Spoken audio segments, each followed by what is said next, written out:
Europe.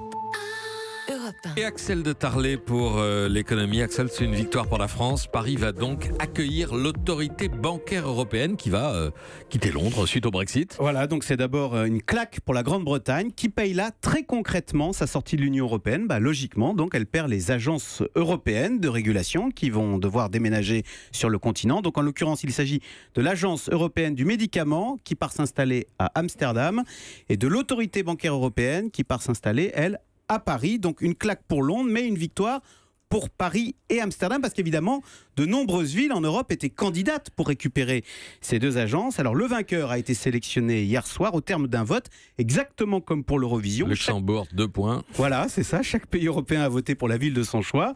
Alors figurez-vous que Paris est arrivé en finale face à Dublin à égalité de points. Donc pour départager les deux villes, eh bien on a tiré au sort et coup de chance, paf, c'est Paris qui a gagné. C'était des boules, des chiffons, des papiers. Ouais, c'était les boules, c'était l'Estonien qui a tiré la boule. Voilà. Quel est l'enjeu ? À quoi ça sert, cette autorité bancaire européenne ? Alors, elle est chargée de s'assurer de la solidité des banques européennes. Cette victoire hier soir, qui était loin d'être gagnée, Paris n'était pas du tout favori, est une double reconnaissance. D'une part, c'est la reconnaissance que Paris est et restera une vraie place financière, parce que les grandes banques de la zone euro, il faut le dire, sont françaises. BNP Paribas, Société Générale, Crédit Agricole sont loin devant leurs homologues allemandes, néerlandaises ou italiennes.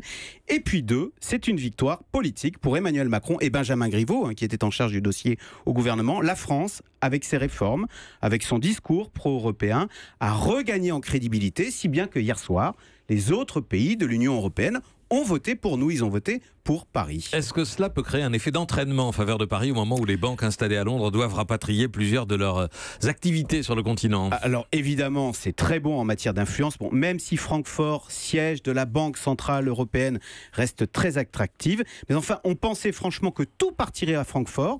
On s'aperçoit que finalement, les choses sont assez équilibrées.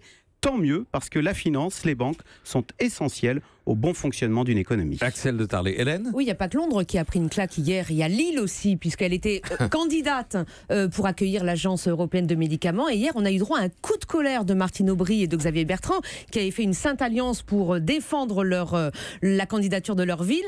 Ils ont carrément accusé Emmanuel Macron d'avoir joué quasiment contre eux. En tout cas, ils l'ont accusé de ne pas avoir apporté de soutien à Lille. Ça a été décisif, ça, l'implication et le soutien du président de la République ? C'est sûr que Macron a préféré la finance aux médicaments, mais Lille aussi avait un dossier qui était un peu moins bon. Oui, c'est dans ses gènes.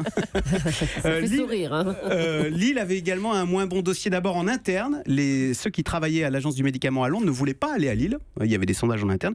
Et puis deuxième chose, là, en matière de régulation, la France n'a pas une très bonne cote avec tous les scandales de médicaments qu'on a eu ces dernières années. Donc du coup, elle part à Amsterdam. On va dire que pour Lille, la pilule est dure à avaler. Europe. Europe 1.